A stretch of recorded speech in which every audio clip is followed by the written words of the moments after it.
ദേവതകൾ നമ്മുടെ ഭൗതിക ലോകത്തെ ശോഭയോടെ അലങ്കരിക്കുമ്പോൾ ഗുരു പ്രകാശിപ്പിക്കുന്നത് അനന്തമായ അകത്തേക്കുള്ള യാത്രയാണ്. അതിൽ വാസനകളുടെ കെട്ടടങ്ങി അതിൽ നിന്ന് മുക്തരായി സത്യത്തിൻ്റെയും സ്നേഹത്തിൻ്റെയും ദിവ്യ വെളിച്ചത്തിൽ നമ്മൾ പാടുന്നു.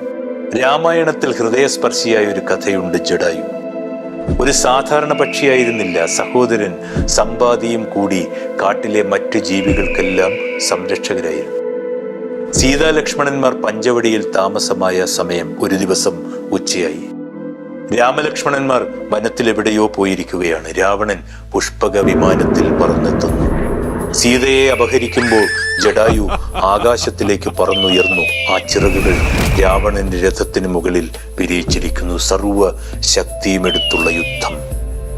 രാവണൻ തന്റെ ആയുധമായ ചന്ദ്രഹാസം ഉയർത്തുന്നു. വെട്ടുകൊണ്ട് ചിറക് പിളർന്ന് താഴെ ഭൂമിയിലേക്ക് ജടായു വീണു. അമ്മേ, നിങ്ങളെ രക്ഷിക്കുവാൻ ഞാൻ സർവശക്തിയും എടുത്തു, എനിക്കതിന് ആകുന്നില്ല. രാമലക്ഷ്മണന്മാർ ജടായുവിന്റെ മുമ്പിൽ നിന്നു. ഒരുപാട് ശ്രമിച്ചു, എനിക്കായില്ല. എന്റെ ജീവൻ ഞാൻ ധർമ്മത്തിന് വേണ്ടി സമർപ്പിക്കുന്നു. ആ കണ്ണുകളിൽ നിന്ന് രക്തവും കണ്ണുനീരും പുറത്തു വന്നു. ഈ ധീരന് ഞാൻ തന്നെയാണ് മകൻ. വേദവാക്യങ്ങൾ ഉരുവിട്ട് ജടായുവിന്റെ സംസ്കാര കർമ്മങ്ങൾ. ഒരു പക്ഷിക്ക് ആത്മാവിന്റെ ശാന്തിക്കായി ഒരു മനുഷ്യൻ നടത്തിയ പിതൃകർമ്മം, അതും രാമൻ.